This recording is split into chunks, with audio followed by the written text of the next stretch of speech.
Hinamak na manugang. Kabanata 936. Sige. Gayunpaman, maaari kang lumapit, at mayroon akong kaunting lakas. Kinawayan ni Dixon Yulong ang kamay niya at tinitigan si Mark Lewis saglit. Kumunot ang noo niya at sinabing, "Ito. This is my adopted son, Mark Lewis," pagpapakilala ni Q Fei.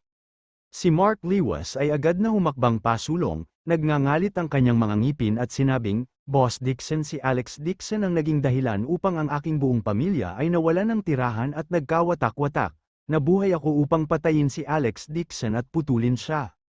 Haha, medyo nagulat si Dixon Yulong, isang mahabang buntong hininga ang pinakawalan niya at ngumiti. "Hindi ko talaga inaasahan na magkakaroon ng napakaraming kalaban si Alex Dixon, dahil pare-pareho ang layunin ng lahat, kaya't manatili tayo."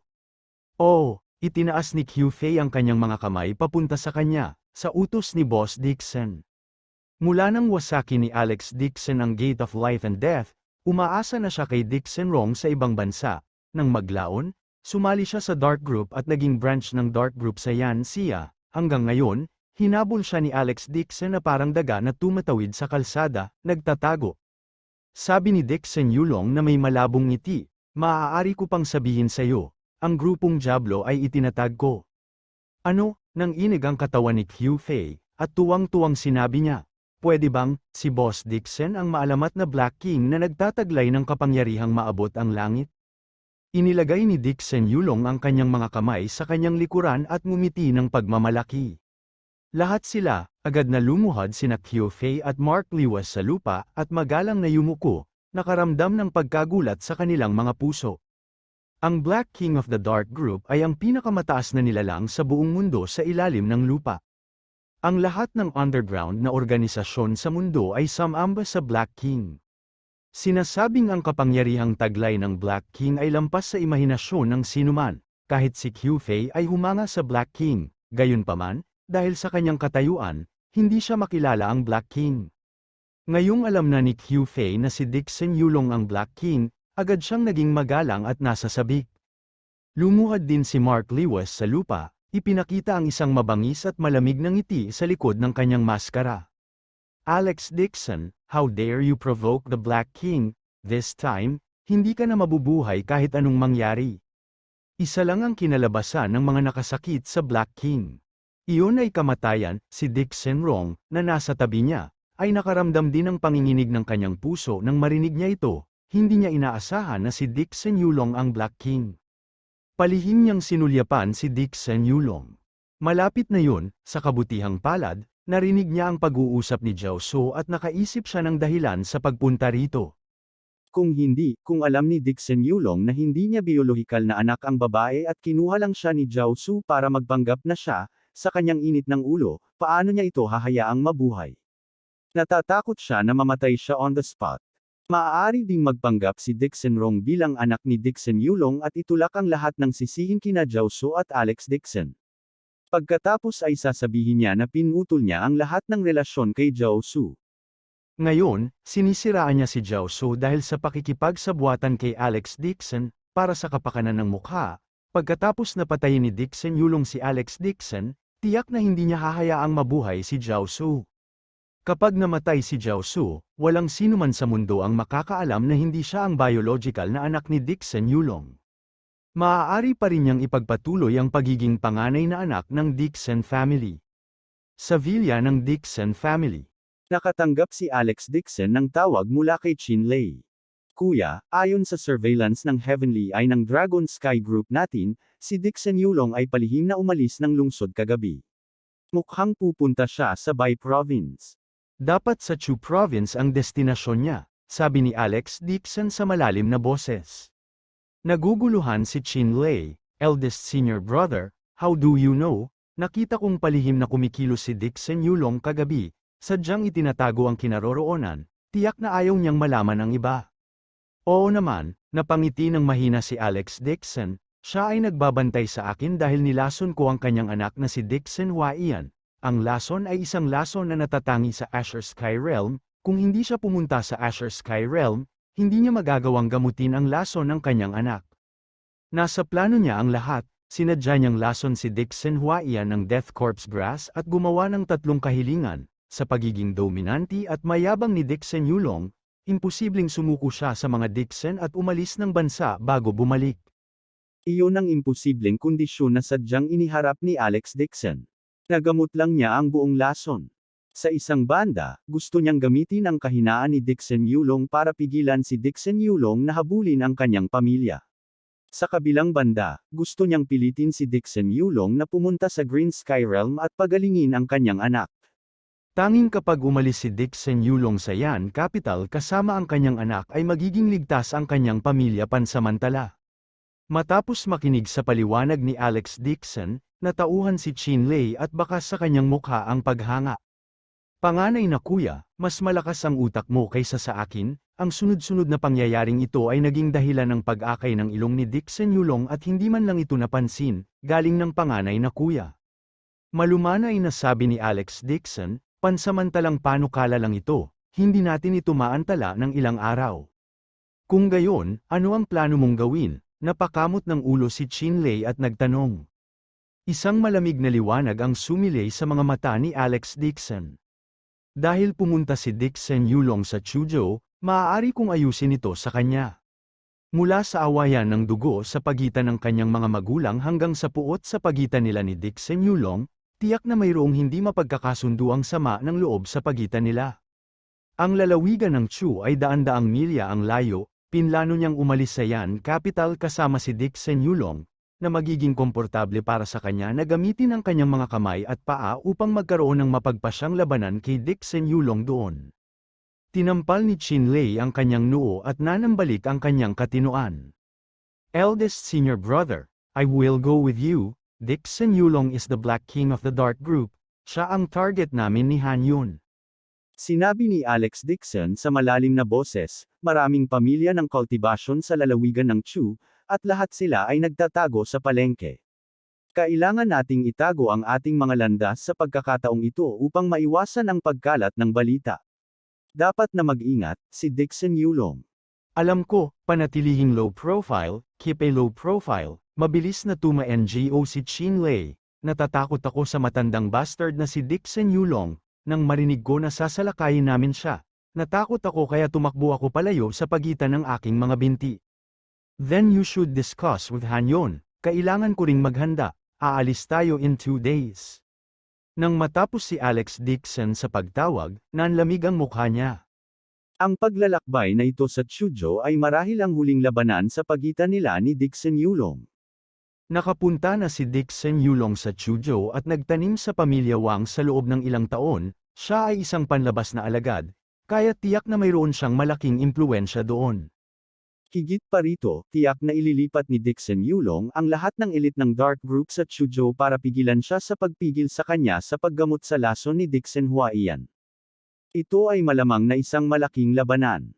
Natatakot na siya sa pagkakataong ito ay kailangan niyang tayaan ang lahat ng puwersang naipon niya sa nakaraan. Huminga ng malalim si Alex Dixon, kinuha ang kanyang telepono, at tinawagan ang ilang tao. Ilang sandali pa ay biglang sumabog ang phone niya at sunod-sunod na tawag. Master Dixon, ako si General Angshan, ang mga gwardya ng angkan ng Angshan ay nasa iyo. Kaagad akong magpapadala ng isang elite na armadong gwardya upang sumugod sa Chuzhou at makikipagtulungan sa iyo. Boss Dixon, ako si Boss Ren. Iipon ko kaagad ang puwersa ng Nangguang at Totanggo sa Chu Province makalipas ang 2 araw. Chairman Dixon, titipunin ng Nangguang Chamber of Commerce ang lahat ng kanilang mga tauhan at magtutungo sa Chuzhou makalipas ang 2 araw. Boss Dixon, ako si Jiang Handong, maglalabas kaagad ng summoning order ang Jiangs para tipunin ang lahat ng mga bantay ng Jiangs, malapit mo sila. Sinagot ni Alex Dixon ang telepono at tumalikod para bumalik sa kanyang silid. Ngayon, naglagay din siya ng mabigat na taya at tinipon ang lahat ng malalaking kapangyarihan. Sa labanang ito, ang isa sa kanila ay kailangang mahulog sa pagitan nila ni Dixon Yulong, kung hindi, ang kaligtasan ng kanyang pamilya ay nanganganib magpakailanman. Binuksan ni Alex Dixon ang pinto ng kwarto at nakita niya si Jane Lewis na nakatayo sa tabi ng bintana, hindi mapakali. Walang nakakaalam kung ano ang iniisip niya. Tahimik siyang naglakad at yamakap sa baywang ni Jane Lewis mula sa likuran.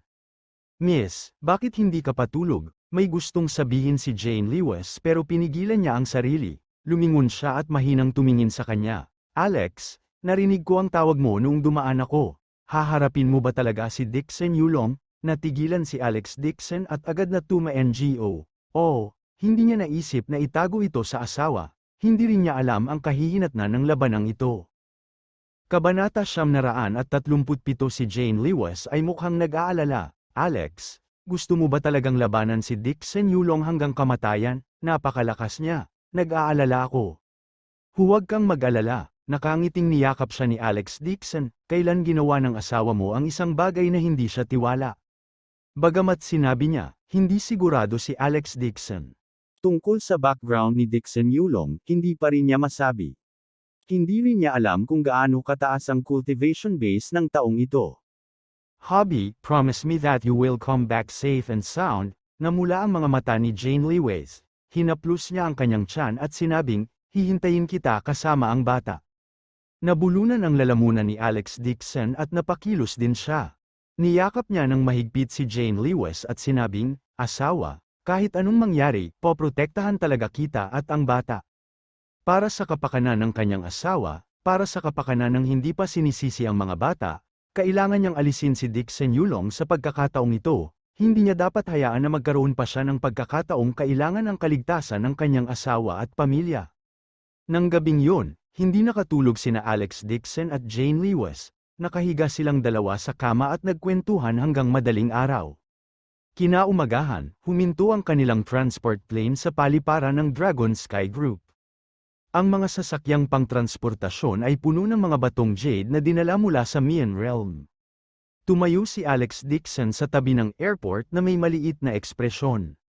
Ang mga jade stone na ito ay ang lahat ng essence na nakuha niya mula sa mga minahan ng jade sa Mian Realm. Kadalasan, ordinaryong jade stone lang ang ibebenta niya kapag sinabihan niya ang Angshan family na itago ang mga ito para sa kanya. Tumalon si Wu Jiting mula sa eroplano at tumakbo sa kanya.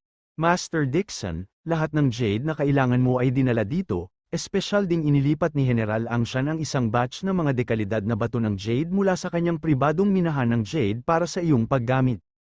Sige, tuma-NGO si Alex Dixon at sinabing, ilipat silang lahat sa likod ng bundok, kailangan kong mag-isa. Nag-utos si Chin Lei, daan-daang lalaki ang agad na sumugod ng sabay-sabay at inilipat ang jade sa kuweba sa base ng Dragon Sky Group. Pumasok si Alex Dixon sa kuweba at tumingin sa paligid, pagkatapos ay lumingon siya at sinabi kay Chin Lei. Kailangan kong problemayan si Chief Long at bantayan mo ako sa aking pag-iisa nitong 2 araw. Sinabi ni Chief Long sa malalim na boses, Master Dixon, hindi na kailangang maging magalang, ang karaniwang layunin natin ngayon ay alisin ang Dark Group at ang Dark King, kung hindi dahil sa iyo. Ang Dragon Sky Group na lang at hindi kakayanin ng panlabas na kaharian, huwag kang mag-alala, maaari kang mag-isa sa kuweba. Mabilis ding sinabi ni Chin Lei, ang pinakamataas na kapatid na lalaki, ang Dragon Sky Group ay nagpadala ng kanilang mga elite, buong armas sila, at binabantayan nila ang villa na 24 na oras sa isang araw, pinuprotektahan nila ang hipag at ang iyong ina. Sige, pagkasabi nun, tumalikod si Alex Dixon at naglakad papasok sa kuweba.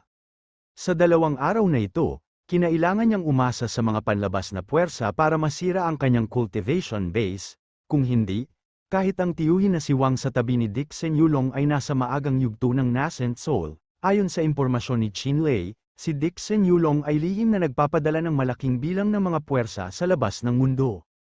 Nasa huling yugto pa lamang siya ng Golden Core at isang hakbang na lamang ang layo mula sa paglusob. Kung nagmamadali siyang pumunta sa Azure Sky Realm ngayon, hindi malaki ang tsansa niyang magtagumpay. Tungkol naman sa kaligtasan ni Mrs. Jane Lewis at ng kanyang pamilya, ibinigay na niya ang buong serbisyo kay Chief Long. Agad na ginagarantiyahan ni Chief Long na lahat ng elite ng Dragon Sky Group ay ililipat sa labas ng villa, mahigpit silang babantayan upang maiwasan si Dixon Yulong na makahanap ng isa pang assassin na maglunsad ng sneak attack. Ang maluwang na kuweba ay orihinal na lugar kung saan iniimbak ng Dragon Sky Group ang kanilang mga mali. Ngayon, inutusan ni Chin Lei ang mga tao na alisin ang espasyo para sa kanya upang linangin. Ang paligid ng kuweba ay napuno ng top-grade jade. Sa ilalim ng madilim na liwanag, tila isang Jade Mountain ang nakatambak. Ang enerhiya na ibinubuga mula sa Jade ay halos sakop ang buong kuweba. Naglakad si Alex Dixon sa bakanteng espasyo sa kuweba at naupo ng naka-cross-leg. Gumawa siya ng handsail gamit ang dalawang kamay at inilagay ito sa kanyang tuhod. Pagkatapos, ipinikit niya ang kanyang mga mata at nagsimulang sumipsip ng paglilinis na chi. Kung gusto niyang makalusot, kailangan niyang sumisipsip ng malaking halaga ng pagbibigay ng enerhiya. Ang ibang tagapagsasaka ay karaniwang makakahanap ng isang lugar upang tipunin ang espiritual na chi at dahan-daang sinisipsip ito. Gayunpaman, wala siyang oras ngayon, kaya maaari siyang umasa sa mga panlabas na puwersa upang makapasok. Sa sandaling ipinikit ni Alex Dixon ang kanyang mga mata, ang espiritual na sense ay agad na lumabas sa kanyang katawan. Sa isang iglap, naging magaan ang kanyang katawan, at ang spiritual sense ay agad na lumutang sa malawak na universo. Ang nakapalibot na dagat ng mga bituin ay mabigat, at Alex Dixon ay lumulutang sa universo, ang mga hibla ng enerhiya ay pumasok sa kanyang katawan mula sa lahat ng direksyon. Sa labas ng kuweba, nagpadala na si Chinley ng malaking bilang ng mga sundalo para bantayan ang pasukan. Dumating na rin si Han Yun kasama ang isang grupo ng mga malalakas na sundalo. Kuya Han, sa tingin mo ba ay magtatagumpay ang aking panganay na senior brother na makalusot sa oras na ito? Bamulong si Chinley. 2 araw na ang nakalipas simula noong pumasok siya sa kuweba, wala man lang gumalaw ngayon. Si Han Yun ay tumingkayad sa gilid at naninigarilyo, sabi niya nang hindi nakataas ang ulo. Paano ako nakakasigurado? Ang pagpasok mula sa Golden Core hanggang Nascent Soul ay mas mahirap kaysa sa pag-akyat sa langit. Ilang Nascent Soul Stage Cultivator ang nakita mo mula noong sinaunang panahon. Kaya nga nag-aalala ako, napakamot ng ulo si Chinley. Paano kung mabaigo si eldest senior brother? Inihagis ni Han Yun ang upos ng sigarilyo sa lupa at nagpakawala ng mahabang buntong hininga. Hintayin muna natin na lumabas si Alex. Makikinig tayo sa mga arrangement niya. Lalong lumalaganap ang mga aktibidad ng Diablo Team, kung magpapatuloy ito, mas mahirap tanggalin sila. Sa ngayon, siya na lang, kayang harapin ang Black King. Habang unti-unting lumalabas ang pagkakakila ng Black King, ayon sa nakalap niyang impormasyon, mas detalyado ang investigasyon, lalo na siyang nabigla. Ang lakas ng Black King ay matagal nang lumampas sa imahinasyon ni Han Yun. Ang Dragon Sky Group lamang ang hindi makakasira sa Black King, at maaaring sirain pa ng kaaway ang dalawang grupo ng mga elite na sundalo. Ngayon, lahat ng pag-asa ay inilagay kay Alex Dixon. Habang nagkukwentuhan pa lang ang dalawa, biglang may lumabas na gintong liwanag mula sa kuweba. Napakatindi nito na hindi maimulat ng mga tao ang kanilang mga mata. Ano ba naman ka? Mabilis na tinakpan ni Chinley ang kanyang mga mata at sumigaw. Kasunod ng nakakasilaw na gintong liwanag, isang figura ang dahan-daang lumabas ng pinto. Pinakamatanda kuya, agad na napasigaw si Chinley sa masayang sorpresa. Nakatayo si Alex Dixon sa pintuan habang nasa likod ang mga kamay, malinaw ang ekspresyon, bahagya siyang tuma-NGO kina Chinley at Han Yun, pagkatapos ay biglang tinapak ang kanyang paa. Sa isang iglap, kasama siya bilang sentro, ang mga nakapaligid na puno ay biglang nagbago ng mabilis. Ang malambot na mga dahon ay tumubo at ang mga bulaklak ay namumulaklak. Ang buong bundok ng mga bulaklak at mga puno ay tila muling nabuhay, na parang ang tagsibol ay bumalik sa lupa. At ang madilim at makulimlim na kalangitan ay nagpakalat din ng hamog, na inihayag ang madilim na asul sa kalangitan. Maging ang nakapaligid na hangin ay tila napuno ng espiritong enerhiya, mas sariwa at mas sariwa. Oh my God, nagtagumpay ba si eldest senior brother sa kanyang cultivation? Nakakamangha. Ang mukha ni Chinley ay puno ng pagkamangha habang nakatingin siya sa paligid. Nagmamadali din si Han Yun at nagtanong, Alex, matagumpay kang nakalusot. Ngumiti si Alex Dixon at tuma-NGO. Sa sandaling ito, sa kanyang dantian, ang Golden Core na orihinal na pinalapot ng spiritual chi ay biglang naging isang gintong hugis ng sanggol, natutulog ng mahimbing sa kanyang dantian. Pagkatapos ng 2 araw na pagtatanim, ang 10,000 tonelada at ang jade na kulang ng 10 bilyong dolyar sa kuweba ay naging mga bato. At sa pera, sa wakas ay nabagsak na niya ang Nascent Soul Stage. Galing, hindi napigilan ni Hanyo na magsalita. Kuya Dixon, mula ngayon, susundan na kita. Kailangan mo akong protektahan, sa tingin ko kaya mong patayin ang matandang brat na si Dixon Yulong gamit ang isang daliri. Huwag maliitin ang Black King. Pinigilan ni Division Chief Long ang kanyang pagkagulat at mahinaong sinabi, Master Dixon, ayon sa aming impormasyon, dumating na si Dixon Yulong sa Chuzhou at naghahanda na pumasok sa Green Sky Realm. Ayon sa impormasyong ibinigay sa pamamagitan ng mga internasyonal na mahalaga, ang isang malaking bilang ng mga elite ng Dark Group ay dumating sa Yangsha. At kahit na ang 4 na mahusay na tagapag-alaga ay narito na tila ang Black King ay nagpaplano na mag-all out sa oras na ito. Bahagyang tuma-NGO si Alex Dixon at itinaas ang ulo para tumingin sa langit, dapat maging handa ang lahat sa susunod na 2 araw, punta tayo agad sa Chuzhou. Kabanata 938 sa landing pad ng Dragon Group, isang itim na linya ng mga tropa ang nakahanay sa kanilang mga parisukat, handa nang umalis. Si Alex Dixon ay nakatayo habang nasa likod ang kanyang mga kamay, ang kanyang matalim na tingin ay tumatagos sa madilim na gabi na parang 2 matulis na palaso. Sa likod niya, nakatayo sa kaliwa at kanina sina Hanyun at Chin Lei.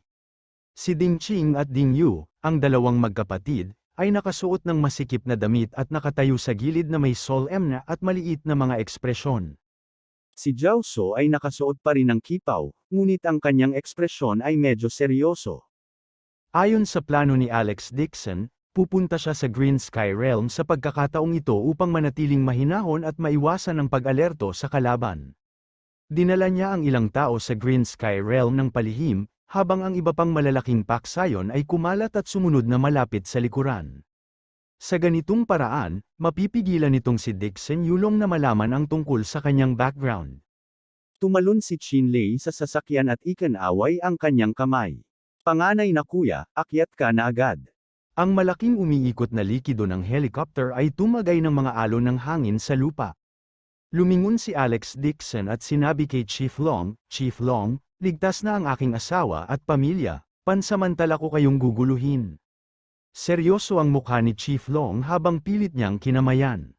Master Dixon, huwag kang mag-alala, pangungunahan ko ang team para protektahan ang pamilya mo. Kung may gustong manakit sa pamilya mo, kailangan nila akong lampasan. Salamat, tuma-NGO si Alex Dixon, tumalikod, at tumalon sa sasakyan. Mabilis ding tumalon sina Ding Ching at Ding Yu. Ang Azure Sky Realm ang dating tahanan nila, kaya kinailangan nilang bumalik. Mabilis na tumalon si Zhao So sa helicopter, malamang dahil nagsasanay na siya ng mind law mula pa noong bata pa siya, hindi mahalaga kung ito ay ang kanyang hitsura o galaw, imposibleng sabihin na siya ay isang nasa katanghaliang gulang na babae. Sa una, hindi siya hiniling ni Alex Dixon na pumunta, siya ang nagpumilit na pumunta. Kinailangan niyang panoorin si Dixon Yulong na mamatay sa sarili niyang mga mata. Walang choice si Alex Dixon kundi isama siya. Nang papaalis na ang helicopter, isang itim na Porsche ang mabilis na dumaan at biglang huminto. Bumukas ang pinto, at may ilang tao na tumalon palabas ng sasakyan at sumugod. Kuya Alex, nooran, sa Su Cheng Cheng, nagulat si Alex Dixon at nakita niya ang taong tumatakbo. Sa oras na ito, mapait nang umiti si Chief Long at sinabing, Master Dixon, nakalimutan kong sabihin sa iyo, alam ni Miss Su na aalis ka at pinilit mong puntahan ka, hindi maganda para sa akin na makipagtalo sa mga babaeng ito. Ako, rin akala ko maganda ang relasyon mo sa kanila kaya pumayag ako. Kuya Alex, nadapa si Meng Nooran at tumingala kay Alex Dixon na may luha sa kanyang mga mata, kailangan mong bumalik ng ligtas.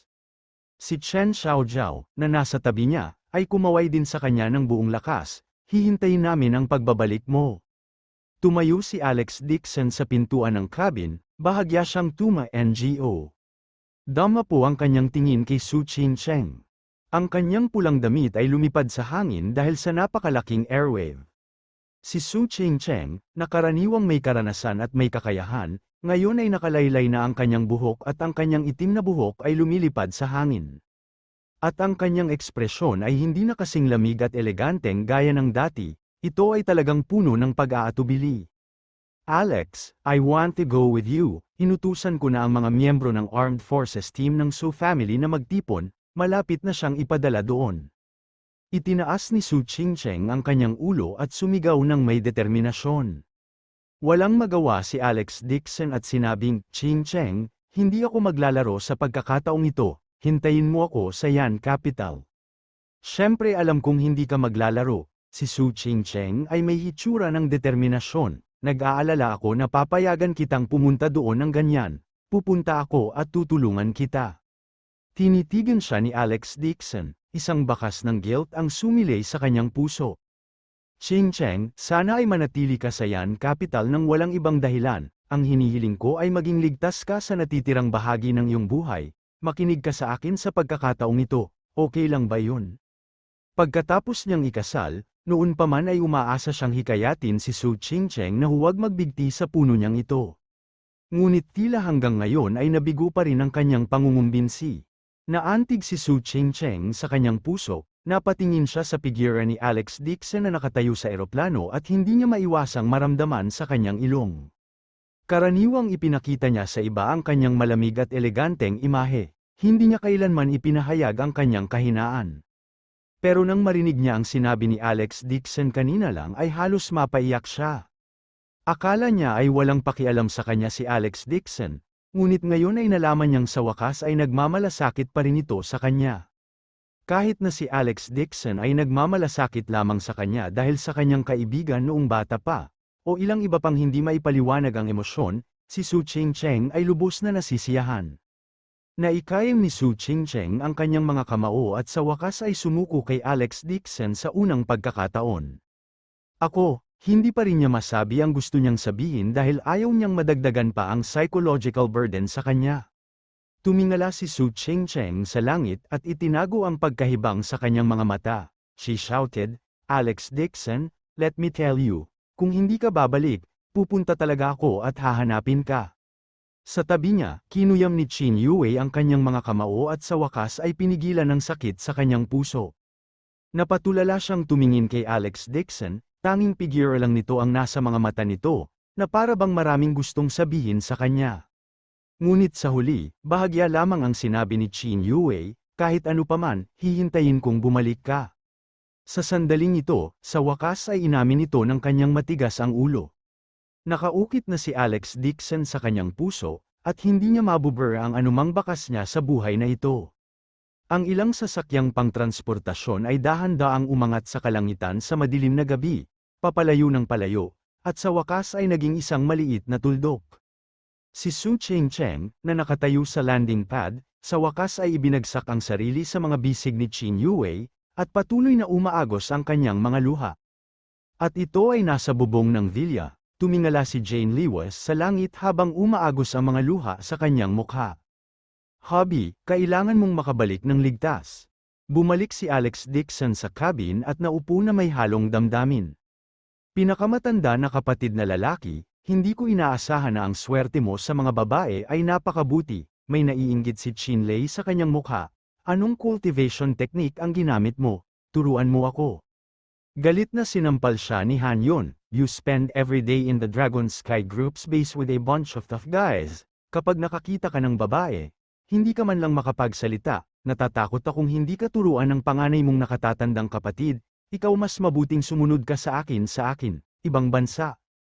"Go, gusto kong sunduin ang mga babae sa Yan Capital," malungkot na sabi ni Qin Lei. Sa sandaling ito, tumunog ang telepono ni Alex Dixon, pinakita nito na may tumatawag sa kanya. Natigilan siya saglit at agad na sinagot ang tawag. "Kuya Alex," sa screen ng telepono, biglang tumalon ng isang masigla at cute na babae, na ikinakurap ng kanyang malalaking mata. Nagulat si Alex Dixon. Hindi niya inaasahan na makakatanggap siya ng tawag mula kay Ruan Lingzhu sa oras na ito. "Lingzhu, bakit mo ako hinahanap? It's not her, I'm looking for you." Sa screen, lumitaw ang isa pang mapang-akit at gumagalaw na babae. This time, mas nagulat si Alex Dixon. Lingzhu, ang babaeng ito ay nakakagulat na pinsan ni Ruan Lingzhu, si Ruan Lingzhu, na nasa malayong lugar sa Mian Realm. Noon, pumunta si Alex Dixon sa Mian Realm at winasak ang White River City, nilipol niya ang mga ba at pinatay si Washali sa ngalan ni Ruan Lingzhu, na naghihiganti sa kanyang pamilya.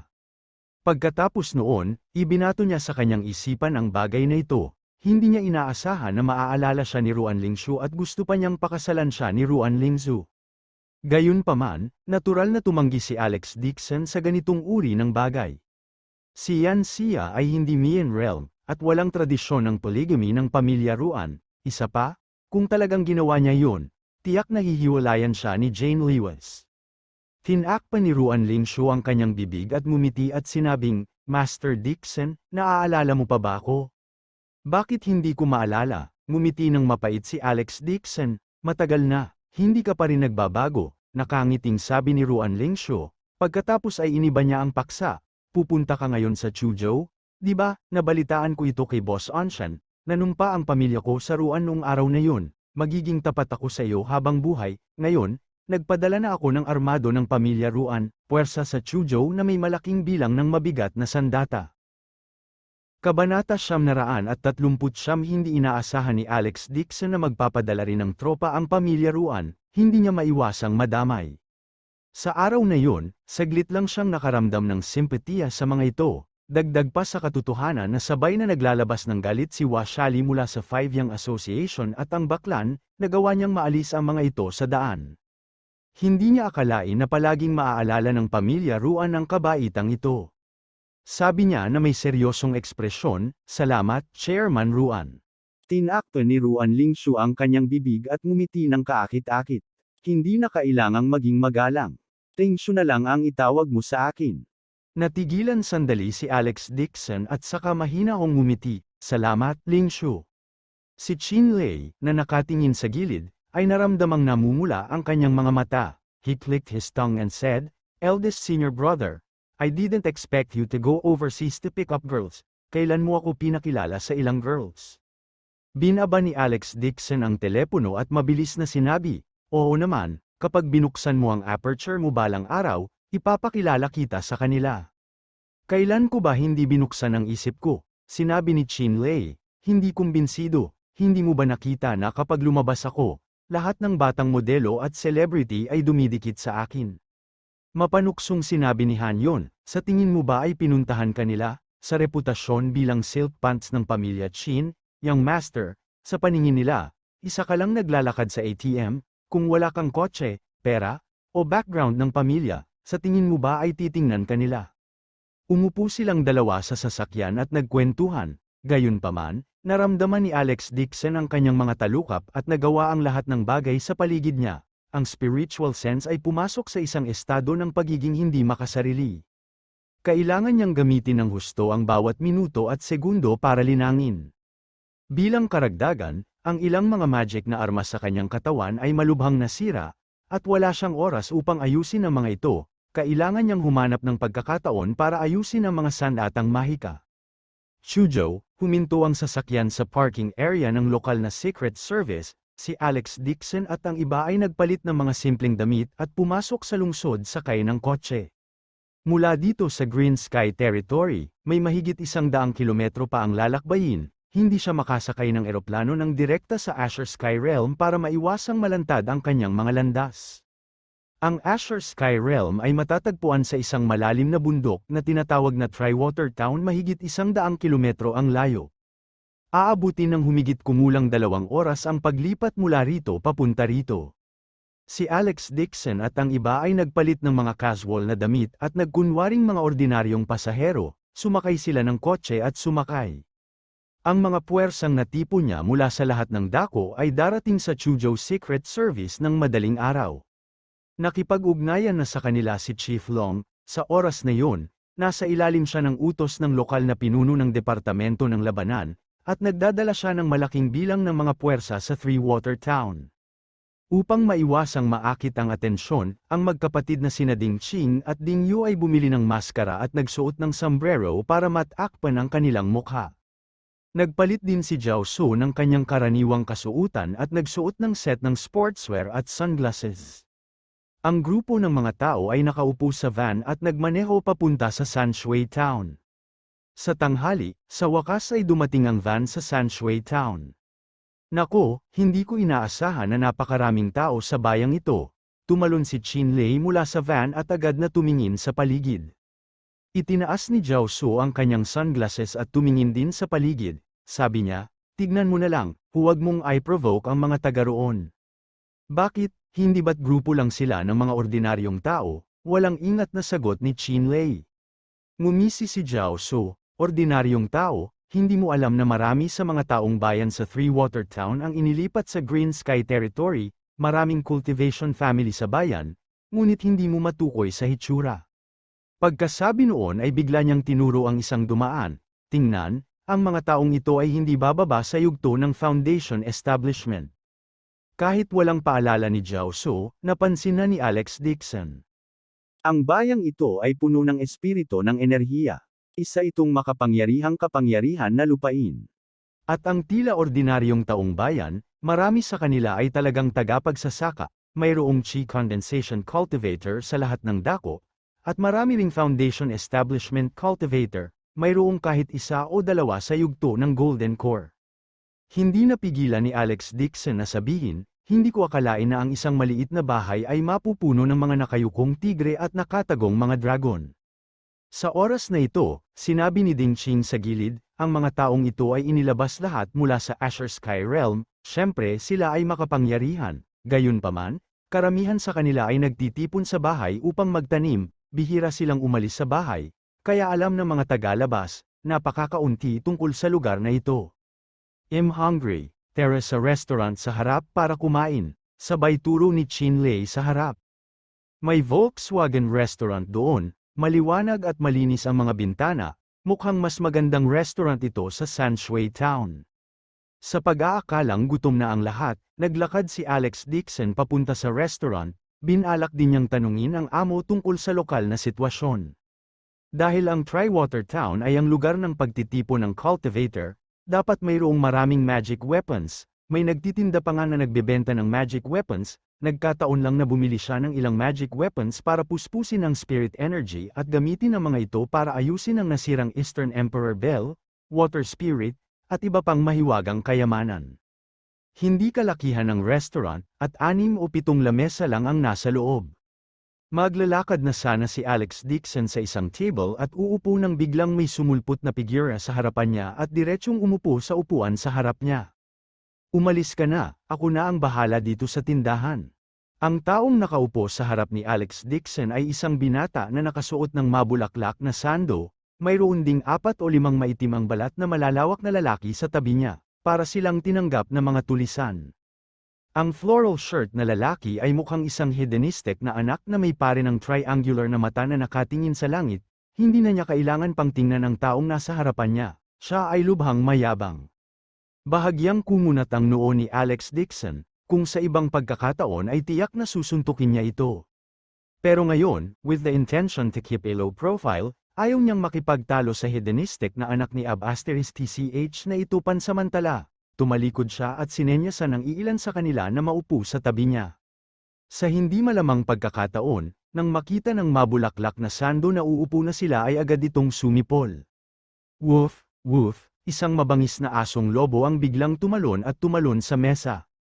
Ang mabulaklak na kamiseta ay nagpaypay ng hangin gamit ang kanyang kamay at mayabang na sinabi, "Hindi mo naiintindihan ang wika ng tao, tama ba? Sabi ko na bahala sa tindahan na ito." Sa pagkakataong ito, hindi na napigilan ni Qin Lei at agad na sumigaw, "Wala bang bakanteng table dito?" Ang mabulaklak na kamiseta ay sumulyap sa gilid at tumawa ng masama, "Iyon ang eksklusibong upuan ng aking aso, hindi ka kwalipikadong umupo." F***CK, si Qin Lei ay hindi kailanman nagalit ng ganito. Sumabog siya on the spot, "Sabihin mo ulit, naniniwala ka ba na hindi kita papatulan?" Lahat sila ay buhay na tao, ngunit hindi sila kasing dangal ng asong ito. Ang mga tao ay mas masahol pa kaysa sa mga aso. "Ano ang gusto mo sa amin, young Master Wang?" May ilang lalaki na biglang tumayo ng mabangis. Inabot ni Alex Dixon ang kanyang kamay para pigilan si Qin Lei at tahimik na sinabi, "Kahit na kumuha ka ng 2 mesa, may mga bakanteng mesa pa rin sa tabi nila. Sabihin mo dyan." Ang mabulaklak na kamiseta ay labis na mayabang at sumisinghot mula sa kanyang mga butas ng ilong, "Hindi ako sanay kumain ng may talunan, naiinis ako sa pagtingin pa lang sa inyo, magmadali kayong magwala, kung hindi, huwag niyo akong sisihin na pinagsilbihan ko kayo gamit ang aking kamao. Galit na galit si Chinlei na malapit na siyang sumugod. Ang kanyang katawan ay puno ng layuning pagpatay, sa sobrang takot sa kanya ng asong lobo ay tumalon ito pababa mula sa mesa at hinigpitan ang buntot. Pinigilan siya ni Jiao Su, na nasa tabi niya, at tinignan siya, kalimutan mo na punta tayo sa ibang lugar. Ayaw makipagtalo ni Alex Dixon sa ganitong uri ng mayamang young master, tumalikod siya at umalis. Sa pagkakataong ito, biglang hinampes ng mabulaklak na kamiseta ang mesa at sumigaw. Stop, tinakat niyo ang master dog na pinalaki ko, bumalik ka kaagad at humingi ng tawad. Sa sandaling ito, huminto si Alex Dixon sa kanyang mga landas at lumingon na may maliit na ekspresyon sa kanyang mukha. Itinuro siya ng mabulaklak na kamiseta at sinabing, ikaw ang pinuno ng grupong ito ng mga tao, tama ba? Ikaw, pumunta ka agad dito at yumuko sa aking pinakamamahal na aso na si Sansan, at sabihin, Master Dog, nagkamali ako. Napatingin si Alex Dixon sa asong lobo.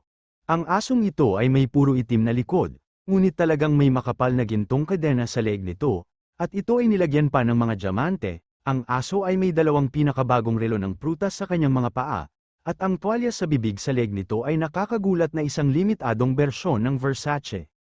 Sa madaling salita, ang asong ito ay puno ng maharlika, tila natakot ang may-ari nito na baka malaman ng iba na wala itong pera at gustong itambak ang lahat ng branded na paninda sa aso. Lumingon si Alex Dixon at binati sila na parang walang nangyari, tara na. Natigilan ang mabulaklak na kamiseta at galit na umungol, hindi mo ba naiintindihan ang sinasabi ko? Sabi ko humingi ka ng tawad sa aso ko, nagkibit balikat si Alex Dixon, pasensya na, hindi ko talaga maintindihan, dahil tao tayo, at nakikipag-usap lang tayo sa mga taong nagsasalita ng wika ng tao, kung tungkol sa taong nagsasalita ng wikang hayop, palagi akong nagsasalita ng hayop. Kabanata 940 nang matapos siyang magsalita, tumawa si Jiao Su at kinindatan siya. Hindi ko akalain na ganyan ka pala matalas. Natigilan ng ilang segundo ang mabulaklak na kamiseta, noon lang niya napagtanto na pinagtatawanan siya ni Alex Dixon, agad siyang nagalit at sumigaw, isang grupo ng mga dayuhan ang nangangahas na maging mayabang sa ating tatlong ilog na bayan, nasaan sila, saan sila namatay, kunin ang mga dayuhang ito para sa akin. Biglang sumugod ang isang dosenang bodyguard mula sa labas ng restaurant at hinarangan ang pinto. Nataranta ang may-ari ng restaurant at mabilis na lumapit kay Alex Dixon at sinabing, Kuya, galing ka sa ibang bansa, tama, payo ko sa iyo na humingi ng tawad kay Young Master Wang sa lalong madaling panahon. Young Master Wang. Malamig na sabi ni Alex Dixon, at sinabing, sinong Young Master Wang? Lumapit ang amo at sinabi sa mahinang boses, nakasuot siya ng mabulaklak na kamiseta. Siya ang ika-4 na Young Master ng pamilya Wang sa bayan ng Sanshui. Ang pangalan niya ay Wang Wenxiong, hindi siya isang taong masasaktan natin, kahit na ang mga lokal ay mayroon para lumayo sa kanya. Napakakapangyarihan ba ng pamilya Wang? Tuma NGO ang amo, sa buong Three Rivers Town, ang pamilya Wang ang pinakamakapangyarihang pamilya. Sa sandaling ito, sinabi ni Jiao Su, pagkatapos ng lahat ng oras na ito na pala ang pamilyang Wang. Bakit nagtagal? Ang pamilya Wang ay katulad pa rin ng dati, mayabang at despot iko sa bahay. Lola, anong sabi mo? Umungol si Wang Wenzong. Pinayuhan ng amo, kuya, mas mabuting humingi ka ng tawad. Ngumiti si Alex Dixon at sinabing, Boss, hindi kailangang humingi ng tawad sa tao sa mga hayop. Pagkatapos sabihin yon, ibinaling niya ang kanyang ulo kay Chinlei. Isara ang pinto at hayaan ang mga aso. Si Chinlei ay naiinip na, agad siyang sumugod na parang tigre papunta sa kaibigan ng mga tupa, at sa kanilang suntok, napatumba niya ang 4 na bodyguard.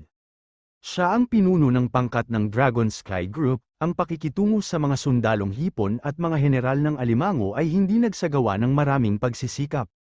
Nang ihayag niya ang hakbang na ito, dilat na dilat ang mga mata ni Wang Wenxiong, mabilis siyang nagngalit ng ngipin at nabitawan ang kadena ng aso, tinuro niya si Alex Dixon at umungol. Kagatin mo sila hanggang mamatay, ang half-man-tall wolfdog ay well-trained, nang maalis nito ang kadena, marahas itong sumugod kay Alex Dixon. Malamig na tiningnan nito ni Alex Dixon at hindi kumikibo. Nang biglang sumugod ang asong lobo sa kanyang harapan ay para itong nakasagupa ng isang malakas na kalaban, nakada pa ito sa lupa gamit ang 4 na kuko, humagulgol ito ng buntong hininga, hindi naglakas loob na sumulong sa pagitan ng buntot nito sa pagitan ng mga hita. Dahil sa animal instinct, nakaramdam ito ng matinding pagpatay sa taong ito, hindi ito ng ahas na humakbang pasulong. Pumunta ka, natigilan si Wang Wenxiong, nang makita niyang hindi na umaasenso ang asong lobo na sinanay niyang mabuti, agad siyang umungol sa galit. Gumastos siya ng maraming pera para mabili ang asong lobo, nag-hire pa siya ng isang mahusay na tagapagsanay ng mga aso para sanayin ito mula sa murang edad. Ito ay abnormal na mabangis at nagpapakain pa ito ng iba pang uri ng mga damong espiritu. Ito ay hindi isang ordinaryong matangkad na aso. Kadalasan, pinangunahan ni Wang Wenxiong ang asong lobo sa paligid ng bayan ng Sanshui at ipagmamalaki ang kanyang kapangyarihan, sa tuwing may makikita siyang hindi kaaya-aya sa mata, hinahayaan niya agad ang aso na kagatin sila. Ang asong lobo ay umasa din sa kapangyarihan nito at hindi maihahambing na mabangis, nakagat ito ng medyo kaunti at nasugatan pa ang isang medyo may edad na lalaki na aksidenteng nabangga nito. Lahat ng mga taong bayan sa Three River Town ay nagalit, ngunit hindi sila ng ahas na magsabi ng anuman. Marami ring taong bayan ang nagsisiksikan sa entrance ng restaurant para manood ng palabas. Ngayon, nang makita nila si Alex Dixon na hindi man lang kumikibo, at ang asong lobo na nakahiga sa kanyang harapan ay kumikilos ng duwag, agad silang nabigla at nagsimulang mag-usap ng masigla. Si Wang Wenxiong ay umungal ng ilang beses na sunod-sunod, hindi siya pinakinggan ng wolf dog. Nang tingnan niya ang kanyang dosenang bodyguard, nalaman niyang karamihan sa kanila ay binugbog ni Qin Lei na mag-isa, ang iba sa kanila ay hindi na naglakas loob na humakbang pasulong at lalo pang nagpanik. Siya ay umungal sa isang mahigpit na boses, "Kagatin mo sila, kagatin mo siya hanggang mamatay." Sa sandaling ito, mahinang ngumiti si Alex Dixon, casual niyang dinampot ang ilang kawayan na toothpick sa hapagkainan at bigla niyang inihagis. Lumipad ang mga toothpick mula sa kanyang kamay at tumusok sa kanilang acupuncture point sa katawan ng aso. Biglang tumayo ang wolfdog at tinitigan si Alex Dixon na may dugong mga mata. Ang mga acupuncture point na ito ay nagpasigla sa utak ng aso at ginawa itong baliw. Gayunpaman, ang wolfdog ay likas na naramdaman, ang binata sa harap nito ay puno ng hangarin na patayin, hindi siya isang malakas na kaaway na maaari nitong pukawin.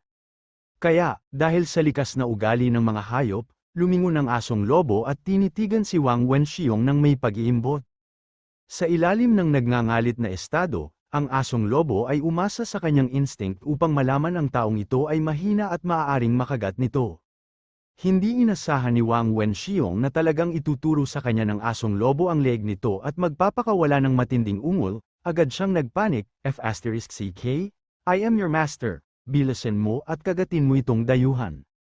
Bago niya matapos ang kanyang tanong, isang itim na anino ang sumilay sa kalangitan. Woof! Sumugod ang asong lobo at kinagat ang kanyang guya. Napasigaw si Wang Wenxiong sa sakit at bumagsak sa lupa. "Kinagat mo pa ang amo ko, Tad Theron, kita ng nilagang aso pagbalik ko."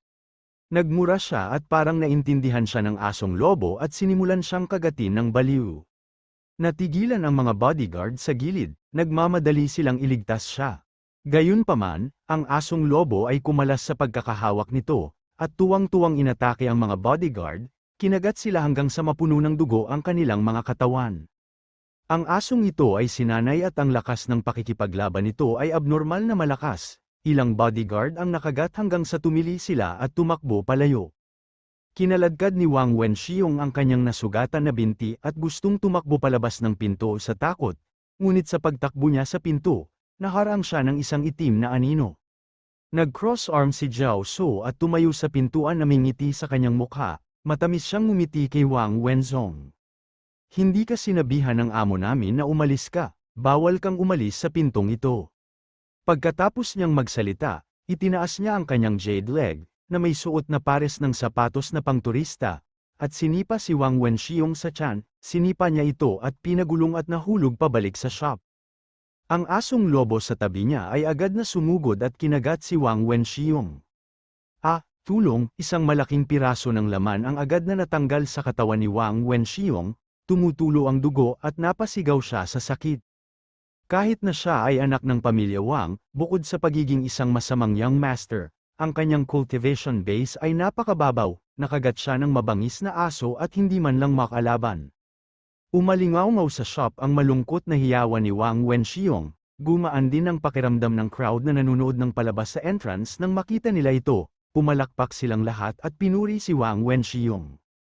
Kadalasan ay nasa bahay sila, at matagal na silang nakakaranas ng pangungulit ni Wang Wenxiong, gayunpaman, dahil sa impluwensya ng pamilya Wang, hindi sila nang ahas na ipahayag ang kanilang galit, ngunit hindi sila nang ahas na magsabi ng anuman. Ngayon, brutal na binugbog ng ilang dayuhan si Wang Wenxiong at ang kanyang aso, ito ay natural na kasiya siya. Tulong, si Wang Wenxiong ay desperado na humingi ng tulong sa mga tao sa labas ng pinto. Sino ang nagligtas sa akin? Siguradong babayaran ito ng aking ama, bilisan mo at iligtas mo ako. Gayunpaman, ang mga tao sa labas ng pinto ay walang pakialam, ang ilan ay natuwa pa. Si Wang Wenxiong ay nakagat hanggang sa siya ay naputol ng husto, siya ay labis na natakot. Kung walang nagligtas sa kanya, siguradong kagatin siya hanggang mamatay ng asong lobo. Ang makagat hanggang mamatay ng sarili niyang aso, ito ay katawa-tawa. Sa oras na ito, kailangan niyang mapagtanto na kakaunting dayuhan lang sa tindahan at makakaligtas sa kanya. Kaya dali-dali siyang sumigaw. Kuya, mali ako. Bilisan mo at iligtas mo ako, hindi kita aawayin para sa restaurant. Iligtas mo ako, bibigyan kita ng 5,000. Wala nang pakialam si Wang Wenxiong tungkol doon, lumuhad siya at humingi ng tulong kay Alex Dixon. Kung titignan ang mga gusot na damit ng mga dayuhang ito, halatang talo sila, sapat na ang 50,000 para pasayahin sila. Ngunit pagkatapos sumigaw si Wang Wenxiong, nagulat niyang natuklasan ang mga taong ito ay talagang hindi gumagalaw. 500,000, nagmamadali niyang itinaas ang presyo. Gayunpaman, nang matapos siyang magsalita, napansin niyang walang ekspresyon pa rin ang mga taong ito. Si Wang Wenxiong ay nabalisa at napasigaw sa sakit, 5,000,000, bibigyan kita ng 5,000,000, dapat sapat na yun, tama ba? Malamig silang tinignan ni Alex Dixon. Walang emosyon ang mga mata niya. Ito ang disipulo ng Wang family. Ang Wang family na may kaugnayan sa aksidente ng kanyang mga magulang, kahit na hindi niya alam kung sino ang gumamit ng higanteng kamay ng kaluluwa na naging sanhi ng aksidente ng kanyang mga magulang, tiyak na may kinalaman nito sa Wang family. Abangan ang susunod na kabanata.